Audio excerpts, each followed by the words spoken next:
Hey, Forrest here. Nothing like getting paid. And with ICCU's mobile app, I can deposit checks or accept Zelle payments so the money hits my account fast.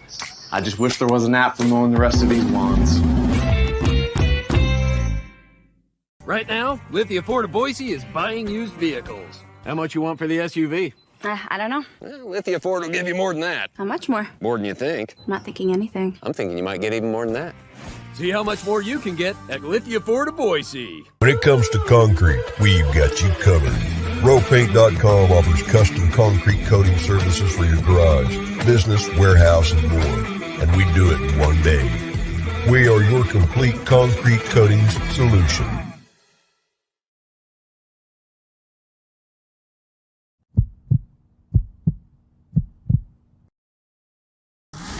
This is Bronco Nation News Live. The best interviews, the most informed opinions, the latest breaking news. Joining BJ Rains today is KTIK 95.3 FM The Ticket's Mike Prater. Listen to Idaho Sports Talk with Prater in the Ballgame. Weekdays from 3 to 6 on 95.3 FM The Ticket and online at KTIK.com. Today's broadcast is coming from the Cutwater Spirits Canned Cocktail Studios. Check out one of their more than 30 flavors of pre-mixed premium cocktails at your local gas station or grocery store. Now, here's Mike Prater and BJ Rains with another edition of Bronco Nation News Live. We're dealing with hotel Wi-Fi, so we're going to keep our fingers crossed and see how this goes today. If I freeze up, we're going to let Mike Prater get the dream he's always had to host his own 30-minute show here on BNN Live. But we are in San Diego, California, live on remote. I got the banner here, Mike, so you can't see so you don't have to see the unmade bed behind me. But we are in the hotel room here, decided to bring the family down and going to check out SeaWorld with the boys today and get ready for the game tomorrow night. Boise State-San Diego State. How's it going, Mike Prater? Not doing too bad, BJ. How you doing? I wish I was in San Diego with you, but I'm back here in the studio. JP and I are hanging out together, and let's make this a fun day, huh? Yeah, we appreciate JP as always for helping us get on. Mike Prater's there in the RowPaint.com studios, 95.3 The Ticket there in downtown Boise.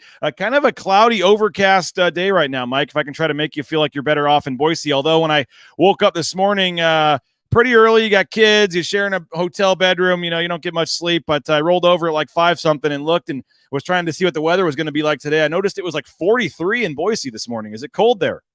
It was 42 on my phone, BJ, so it was a little chilly this morning. I put on a hoodie for the first time. It's hoodie season, so that's kind of nice. It's supposed to be 80 again by this weekend, so welcome to weather in Boise, Idaho in the fall. But it was sunny. It was a crisp day. It reminded me of one thing and one thing only, football. Nate Staley says to each their own, but screw SeaWorld. I get it. I know. You got to take your kids one time. We're going to do the rides. I understand it, and I watched the documentary like everybody else. So I'm not advocating anything on the animal side, but you got a 6 and 8 year old, and you take your kids one time to SeaWorld. So absolutely. It is what it is. We're going to go on some of the rides and stuff today, and then hang out by the beach tomorrow before the game, and then Saturday going to stick around after the game and go to a Padres-Cardinals game. That was actually the original reason. Just randomly, remember when the football schedule came out? Oh, they're in San Diego this week, and I wonder if the Padres are home. Padres are home. Oh, wait, STL. Wait, what? It's like, oh, how lucky is that? So we are going to go watch the last place St. Louis Cardinals on Saturday. Looking forward to that. But it is kind of a cloudy, doomy day so far, if I make you feel any better. But I think it'll be a little when the marine layer or whatever they call it wears off, maybe it'll be a little better this afternoon. But we have a ton to talk about on today's edition of Bronco Nation News Live. Again, getting you ready for the game tomorrow. Eric McAllister's story, by the way, has been posted by Jordan Kay. And usually, you know how it goes, Mike Prater. The first line is usually you can tell whether or not if the story is going to be any good or if it's something you want to keep reading. And basically, the first line of his story is that Eric McAllister wasn't even a teenager the first time he got drug tested. And he talked about having basically smoking marijuana when he was 10 years old because of kind of his upbringing and not knowing what was right and what was wrong. And just a crazy, incredible story. So it's for subscribers of BNN. Hopefully you will go subscribe. You can use the promo code BNN50 deal and get a full year subscription for just $50. And you can read all about all about Jordan's story and what Prater's column's coming up and everything else we got going on. So one of the stories that I wrote, Mike, and posted this morning as well, I was actually surprised the number was this high, but it's still pretty low. I think you guys have talked about this at some point over the summer or whatever, but 13. Do you know what the number 13 signifies going into the game tomorrow? 13. No. I'm intrigued. What do you got? 13 players on the Boise State football team have a Mountain West championship ring. There are 13 players that were still on the team as part of the 2019 team. So I should have known based on all the questions you've been asking in press conferences this week. So there you go. You're noodling away answers and coming up with finally winning a Mountain West title story. I like that, BJ. Yes, 13 players. So about 90% of the roster does not have a ring going back to 19. So it's all the 5th and 6th year seniors that have stuck it out with Andy Avalos here that were a part of that 2019 team. Some of those guys were red shirts, didn't even play in the championship game, but were at least on the roster and have a ring. So, we talked about it yesterday with Jordan. I mean, they have gotten to the championship game a lot. So they're doing in the regular season pretty much what they need to do. It's just losing a 1-game championship scenario. But in general, Mike, 2 titles in the last 8 years, 3 in 10 years since they started the championship game. It feels like Boise State should have at least one more, probably 2 more during this stretch of Mountain West titles. And, to not have one going back to 2019, I mean, it starts tomorrow night. Try the long climb up the mountain to try to do it again. There's 3 different ways you can categorize fans in terms of how they process their teams. Is my team intriguing? Is my team routine? Or is there apathy around my team? Those are kind of the 3 levels of fandom, if you ask me. And Boise State's always lived on that intriguing level by producing compelling stories, great superstars, championship efforts. I think Boise State football has become routine, which is probably what you could say about 80%, 60 to 80% of all college football teams. There's 10% that are championship elite, intriguing, maybe 10% that are just apathy and nobody really cares about your program in your town, and a whole bunch of just vanilla in the middle. And Boise State football, despite all its success, despite still dominating and in terms of crowds and season ticket sales and so many other different intangibles when it comes to college football, is still the king. But Boise State football has become very routine. They need a championship celebration, a banner, some kind of an intriguing moment, something that can capture people's attention. And it could be as simple as winning a game on the first Saturday in December. I think that's the most important thing for this football team. Top 2 in the division, get into that championship game and just win a damn championship, BJ.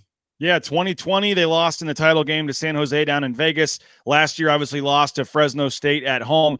During this stretch, by the way, you do have, of last 8 years, you've had 5 different teams win the title, as we talked about yesterday with Jordan. San Jose once, Utah State once, and then you had 2 each for Boise State, Fresno, and San Diego State. So eliminating the divisions this year, Mike, do you think that puts more importance on games like tomorrow night?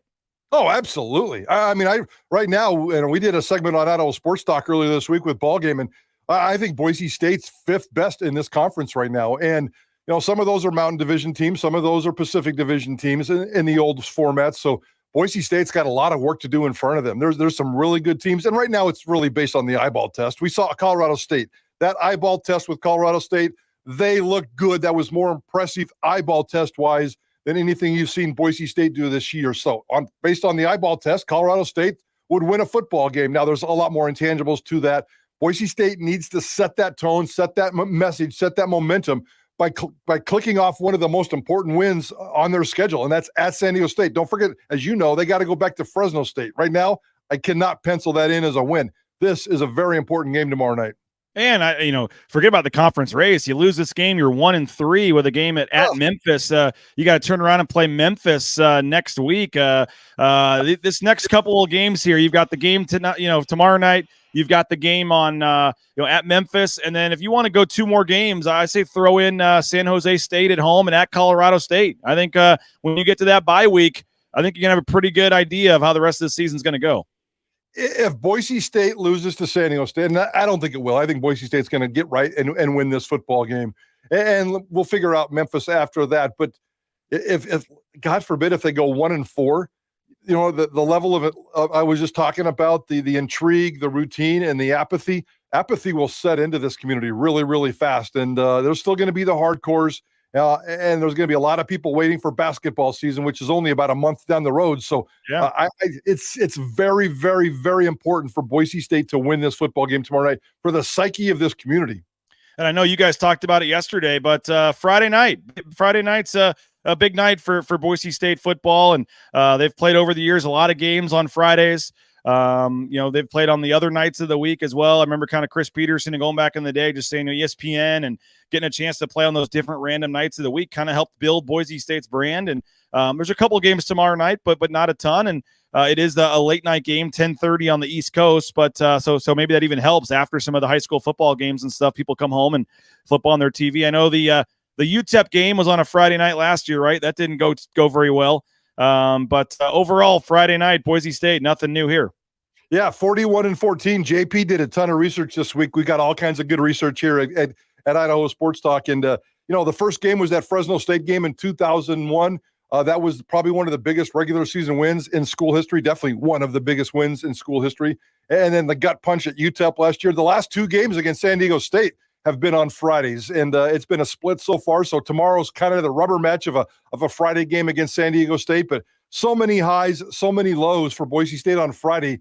Kellen Moore one year played like 6 Friday games. He was 11-1 on Friday. We all know the low point of this program was the 2010 loss at Nevada. That's the only time Kellen Moore ever lost on a Friday. But Friday's always been really, really good to Boise State. They shine in these moments, but I think we're talking about a different Boise State team than we were those previous 55 games. We'll talk about this game. We'll talk about this season, some of the youth that's stepping forward, as well as new realignment possibilities and with a Boise State tie. We'll talk about that shortly. But first, a quick word from some of our sponsors. All Bronco Nation news broadcasts come from the Cutwater Spirits Canned Cocktail Studios. Check out one of their more than 30 flavors of premix premium cocktails at your local gas station or grocery store. Cutwater Spirits, perfect for your next game day tailgate party. Our title sponsor is rowpaint.com. For all your commercial, industrial, residential painting needs, check out rowpaint.com. Don't forget about their concrete coatings. Transform that ugly concrete slab on your back patio in your garage in just one day. Contact rowpaint.com for a free estimate today. The official paint and coatings company of Boise State Athletics, and our title sponsor at Bronco Nation News is rowpaint.com. Idaho Central Credit Union's been helping members achieve financial success for more than 80 years. There's an ICCU branch on almost every corner, but the closest is in your pocket with free eBranch mobile and online banking. See why more than 500,000 members love ICCU and join 1 in 4 Idahoans by making the switch today at ICCU.com. Since 1984, Ridley's Family Markets has prided itself on being a hometown food and drug store that employed value members of the local community. Ridley's Family Markets has 13 locations in the state of Idaho and many more in the surrounding states. Download the new Ridley's app to your smartphone. Get savings up to 40% off at the checkout line and find a location near you at shopridleys.com. Former Bronco Matt Bauscher is once again the number 1 ranked realtor in the Treasure Valley. No home is too big or too small for Matt and his team. Let them fulfill all your real estate needs at BauscherRealEstate.com. All right, Mike, we talked about I do want to get into the relegation article in a few minutes, and Mike Walsh, and that's a very intriguing article. But first, you wrote a column, and then Jordan Kay kind of followed it up with a subsequent article looking at the youth on the Boise State football team. Why are so many young guys becoming stars already? And I do think it brings up an intriguing question. Is it Andy Avalos and company deserving praise for finding these guys and having them ready to go? Or is part of it, the cupboard was a little bare and Brian Harsin left some guys that his 4th, 5th, 6th year players aren't good enough or left the program or didn't leave enough talent there. What do you make of, just Boise State's recruiting classes the last, 4, 5, 6 years and how we've gotten to this point of where the Ty Benefields and the Breezy Dubars and Eric McAllisters and all these guys are already as either freshmen or sophomores. Even you go to the line, Roger Carrion, Cage Casey. I mean, we can go down the line, but a lot of freshmen or sophomores in the mix for Boise State this year. Yeah, first of all, as a guy who edited newspaper stories for many, many years and read newspapers since I was a teenager, I can tell you you're blessed and we're blessed to have Jordan Kay on this team. The diversity of what he did this week with the Eric McAllister feature, the human gut wrench, versus the deep dive reporting on Boise State's recruiting classes was unbelievable diversity of reporting. And we're blessed to have him in this market. So really cool stories to Jordan on that. And good kudos to you for helping him as part of this project. Back to Jordan's recruiting story. Yes, obviously there were holes in Brian Harson's recruiting classes, but I think you could pick holes in almost everybody's recruiting classes. For the most part, it looks like Boise State's done a pretty decent job of recruiting football players. And I think there is a transition right now. I think Andy Avalos is trying to cover up for some of those limited holes, but I also think that he's found himself a whole new crop of recruits. And he told us in spring camp and fall camp many times that 60 of the 85 scholarship guys on this roster are now mine. And he's making this transition. And whether it's somewhere between 47 and 53%, depending on if you're looking at the depth chart or people who are playing on Saturdays, those are true freshmen, sophomores, and freshmen. So it's a youth movement. It's not a rebuild. I think it's good. A lot of programs grow through this. I'm very, very intrigued by the rising youth element that's coming up here. I can't wait to see how it all plays out because the competition is going to get better. The transfer portal is lurking. College football is a landmine of nonsense you have to navigate through right now. But despite the record and despite the bumps early on in the season, I really like the way that this roster is developing. I really do. Yeah, and how do you weigh, I guess, or how do you look at the fact that some of these young guys are just that good, or are they playing big roles because nobody else ahead of them is ready to play those roles? You know, I mean, college football is getting younger. You don't have to rely on juniors and seniors anymore. Freshmen want to play. I mean, I can't sit here and tell you how many freshmen and sophomores and underclassmen are on Deion Sanders' team at Colorado, but it has to be young. I mean, it just has to be. So 20, 21, 22-year-old football rosters just aren't the norm anymore, and 18-year-old kids are ready to be rock stars. Look at Ashton Jenney. He could have played last year. So, you know, you could pick and choose both sides of that question and come up with the right answer. But I think overall, a youth movement in college football, period, the transfer portal, name, image, and likeness, these kids are ready to rock and roll, baby. Breezy Dubar, one of those young guys, obviously Ashton Jenney, Eric McAllister, Talon Green. I mean, a lot of guys that even have played last year, but are only sophomores this year when you look at the roster. We talked to Talon Green yesterday. What were your thoughts talking to Talon and where he's at, where Bush is at, where this offense is at going into the game here tomorrow night? He says all the right things, and I love interviewing that guy, and he's always got a big old smile on his face. He takes, I don't want to say the criticism, but we needle him with some hard questions. Why aren't you running? Why aren't you passing? You know, what's the noise in your head? How are you processing all this? And he just really handles it really, really well. With that being said, I just need to see results on the field. And he took steps last week. He's finding progress. I think at the end of the day, Talon Green's going to be just fine. And I think we're starting to get a pretty good idea of who he is. I think we were all duped. Fans, boosters, media, everybody outside that Boise State football family were duped a little bit in the summer thinking that he was just going to be the superstar quarterback. He really is kind of what he is, guys. He's a great athlete. He's a great dude. He's a great leader. He's a great teammate. He's going to be an average passer at best, with or without Dirk Cutter. I really, truly believe that. But you can make that work in college football. He's not going to be one of the top 30 quarterbacks in all of college football. The college football world hasn't even heard of Talon Green yet. He hasn't had his bust out moment. We just know who he is here in Boise and in the Mountain West. On the national scene, Talon Green has not busted through one bit yet. So what do you think happens tomorrow night? I know, I think it was Rachel Roberts had brought it up earlier this week. I mean, 316 rushing yards last year against San Diego State. That was Talon Green, kind of first start, busting out. Nobody really knew what his kind of game was or what he was going to do. They ran all over San Diego State in that game last year. Do you think they come out and try to run the football tomorrow night, or do we see the downfield passing attack continue to progress here? Both. I need to see both. Yeah, I need to see them take advantage of San Diego State. Now, San Diego State's pretty good defensively, but their biggest pot of gold is their takeaways. They're number one in the nation in takeaways, as you know. This game will come down to interceptions, I believe. 8 interceptions already? Yes, so you have to be careful. I want to see Boise State establish the run. Let's go back to traditional football, and they've been doing a pretty decent job of that, but maybe a heavy dose. We're not going to see George Helani, I don't think. I'd be shocked if we did. I think we're going to see Ashton Jenney. Maybe this is a 30-carry game. This is one of those physical, intimidating, dirty dog, nasty football games. Give me 10 carries from Breezy Dubar. Give me 5 carries from Talon Green and limit his passing. I didn't hate his boring passing last week. The quick screens right, the quick screens left. He needs to get comfortable in his mind, and those are easy stuff. He's got great athletes. Just get the ball in their hands and let them do their work. So it's going to come down to mistakes. And unfortunately, the ball's in Taylor Green's hands every single time, and he can be mistake prone. We've talked about the offense, but defensively also saw some encouraging signs against North Dakota, Mike. 6 sacks, limited a fairly high-powered FCS offense to not a lot of production. What'd you like from the defense? Was that just because of who they were playing? Was there some stuff that can carry over for a defense that was much maligned the first couple of weeks? I know it was North Dakota, but we saw some improvement. Yeah, and I'm not sure what we're going to see this week. As we all know, San Diego State really struggles. I don't understand why Brady Hoke. I think he's disrespectful to the quarterback position. Brady Hoke and Craig Bull drive me crazy. They put together these beautiful football teams. Oh, and then they forget to get a game quarterback. Then neither one of them have a quarterback. It's disrespectful. Most rosters start with a quarterback and you build around it. And these guys put 21 football players on the field and say, "Oh, let's go get a quarterback." And San Diego State's quarterback doesn't scare me. But they're going to keep it in control, and they're going to limit to what he does.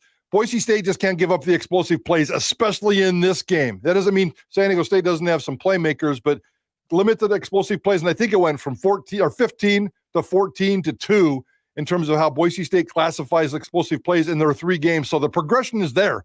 They just need to not take a step backwards and just play a smart football game on Friday night. It is crazy how San Diego State, and you could throw Wyoming in there too, had seasons where they were literally a good quarterback away from being really good. And it's their MO. And that's why I don't like Craig Bull, because I thought he did Josh Allen dirty. And I know it's not easy to recruit to Laramie, but you can find one good running back. You can find one good wide receiver, a couple of skill players. And I have no idea what Brady Hoke is thinking. He's in Southern California, for crying out loud. He can't find some long-haired surfing junior college quarterback. Maybe that's what he's stuck with all the time, but I just think both those coaches are very disrespectful to the quarterback position. I hadn't heard of it phrased that way, but yeah, I mean, what transfer out there in the transfer portal wouldn't want to come live in San Diego for a couple of years? Yeah, exactly. I'll learn how to play quarterback, for crying out loud. That's how much emphasis I really truly believe, and I'm being somewhat facetious, but I just really think that's how Brady Hoke approaches the quarterback position.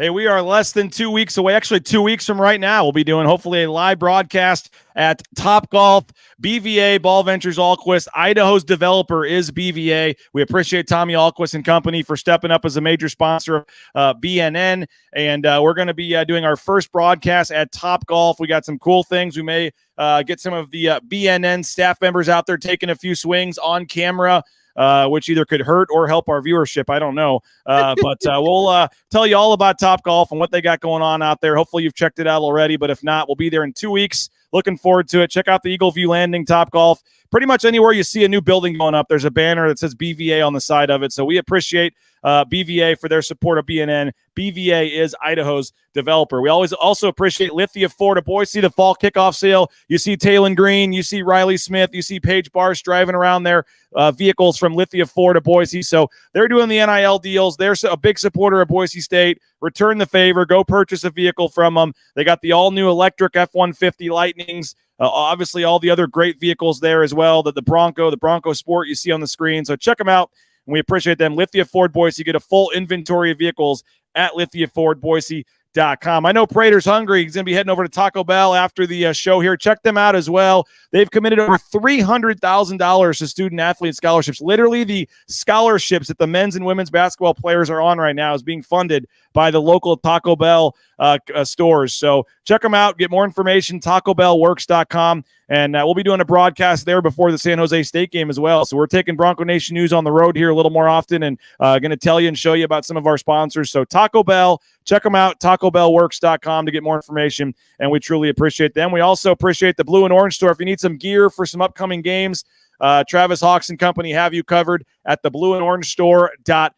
By the way, Mike, Travis has been bragging lately. He gets to go with the team as one of the donors, boosters to the Memphis game. So he's going to be flying in style there, riding on the team plane, hanging out on the sidelines, going to the Memphis game. So the blueandorangestore.com, there's Travis and company are doing a great job supporting Boise State. Again, return the favor. And if you need some new gear, a new hat, new sideline apparel, all the retro logo, the teal and green Ashton Genty NIL hats, they got them there at the blueandorangestore.com. So check them out. And again, free shipping for any order over $40 if you're not in the Boise area. Okay, Mike, we got about 5 minutes left here, and I wanted to touch on this article that came out first from Ross Dellinger at Yahoo. Front Office Sports came out with a subsequent version of it, and lo and behold, Boise State's Mike Walsh, friend of all of ours, does a great job at Boise State, is actually like behind this whole ordeal. And Jordan Kay did talk to Mike yesterday. He's traveling, but he's working on a story. So we will have a story with comments from Mike Walsh up here at some point this morning at BNN for our subscribers. But what do you make of the last, 24 to 48 hours since all this has come out and Boise State's involvement in all this? I love it. I love the innovation, and we all love Mike Walsh behind the scenes. He's really the king of the NIL movement behind the scenes. He's traveled the country talking about Boise State's way when it comes to name, image, and likeness. He's squeezing every ounce of creative juice he can out of a lemon because it's hard to get NIL money in this community, but winning national awards, speaking at national conventions. So now he takes this innovation and puts it over to this ugly quagmire of college football realignment.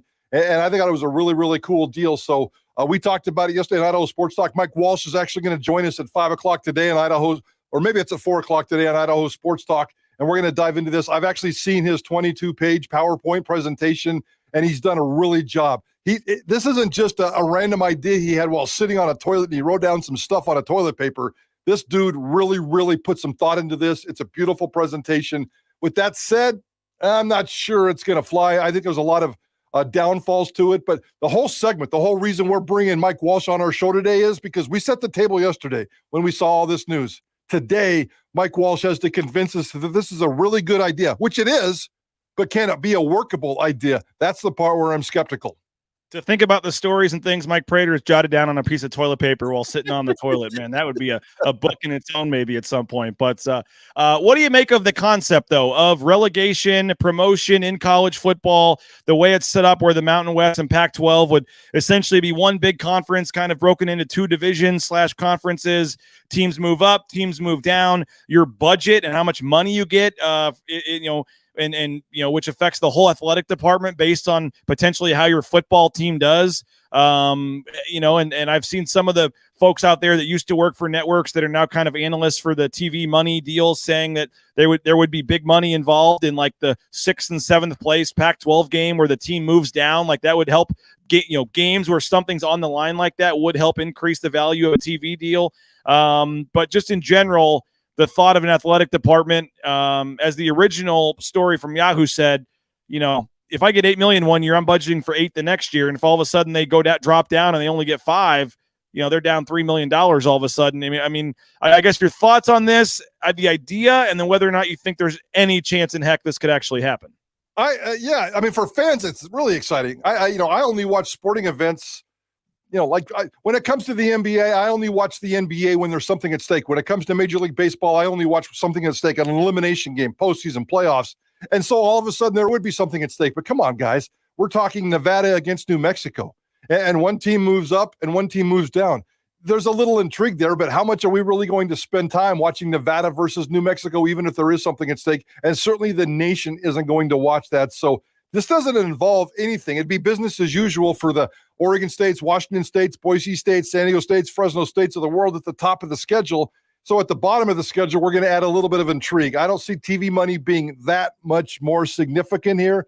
I think coaches would hate it because it messes with their recruiting. So you have to tell mom and dad and his son, oh, you might start in this conference, the Tier 1 conference, but you might finish in the Tier 2 conference, depending on how the season shakes out. Now you go to an athletic director. Oh, you might get $20 million this year, but if your football team stinks, you only might get $16 million. Athletic directors would absolutely hate that. I also think big boy college football, and we know what direction college football is going. The top 40, the top 50 teams, they're going to put a fence around their entire world and start playing each other and put this bubble in. I think a gimmicky thing like this or something like this, they would view as a gimmick. And I think nationally it would divide the Power 5 and the G5 more than it ever has been before. So I think it's a good idea innovation-wise and creativity-wise, and something weird and something crazy has to happen. I'm not sure it's this idea, though. John says it's a horrible idea, BJ. Please shoot it down, Prater. Bronco says agree, horrible idea. Vlad says this is a possibility. The winner of the Mountain West could be the highest ranked group of 5 and make it to the playoff, while the second best in the Pac-12 doesn't. So that'd be, the American Athletic Conference, everybody else would have issues with that. That will never happen. Yeah, it does just show that Gloria Navarez and company, and obviously Mike Walsh here at Boise State, they're thinking outside the box. They're trying everything they can. What it tells me, Mike, is we're not that close to figuring any of this out, because if this is all going on, maybe they shoot it down in 2 days and all of a sudden they figure this out. But I guess final thing real quick, because we're already over the time, but what do you think ultimately happens with Washington State, Oregon State in this whole mess? Yeah, that's kind of what I wanted to leave with. First of all, we have legal issues that are going to take a long time, a couple of months here. Today, we're going to find out more. I think it's at 2:00 Boise time. Oregon State and Washington State, their athletic department leaders are going to have a media call today, and they're going to talk about their options. This will be the first time that they've come out publicly, and I don't know how much detail they're going to get into, but at 2:00 this afternoon, we'll have a full report on Idaho Sports Talk.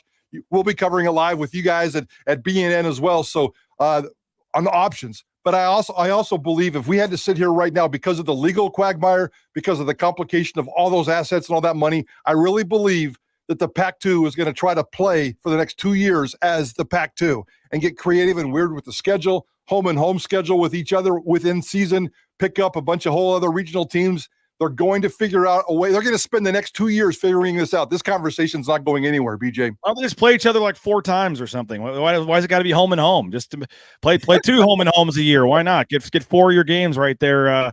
It'll be interesting to see what happens. Somehow, Mike, we made it without Wi-Fi issues in the hotel here for 30 minutes. So appreciate JP. Appreciate you. What else we got on Idaho Sports Talk today?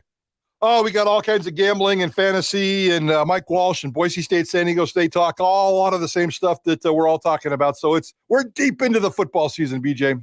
3 to 6 today, Idaho Sports Talk. You can listen 1350 AM, 95.3 FM. Go download the KTIK app. You can listen KTIK.com as well. I'll be listening on the app later tonight. That's the nerd I am. I can't miss Idaho Sports Talk. So the kids will be sleeping. It'll be 9 o'clock tonight, and I'll be podcasting Idaho Sports Talk. But looking forward to it. Appreciate it as always, Mike. Thanks to JP for helping us get on as well. And Jay Tust and I will be back tomorrow morning at 9 a.m. On game day. A little game day edition with Tust tomorrow as we get you set for the game. So thank you to all the comments in the chat. Sorry we couldn't get them all on the screen today. Looks like they had a lot of fun kind of chatting and arguing with each other today. Kind of a banty day in the chat over there. But nice. Appreciate everybody. Make sure you subscribe. Go read Jordan K's article on Eric McAllister. It truly is worth the price of admission. And I echo your thoughts, Mike Prater, on Jordan K. He's doing a great job. Appreciate him. He is actually en route right now, 40,000 feet somewhere over California, headed this way. So we'll have full coverage tomorrow night, and we'll be listening as well to Idaho Sports Talk. So have a great day, everybody. We'll talk to you later. Go subscribe. Bronco Nation News Live here at BroncoNationNews.com.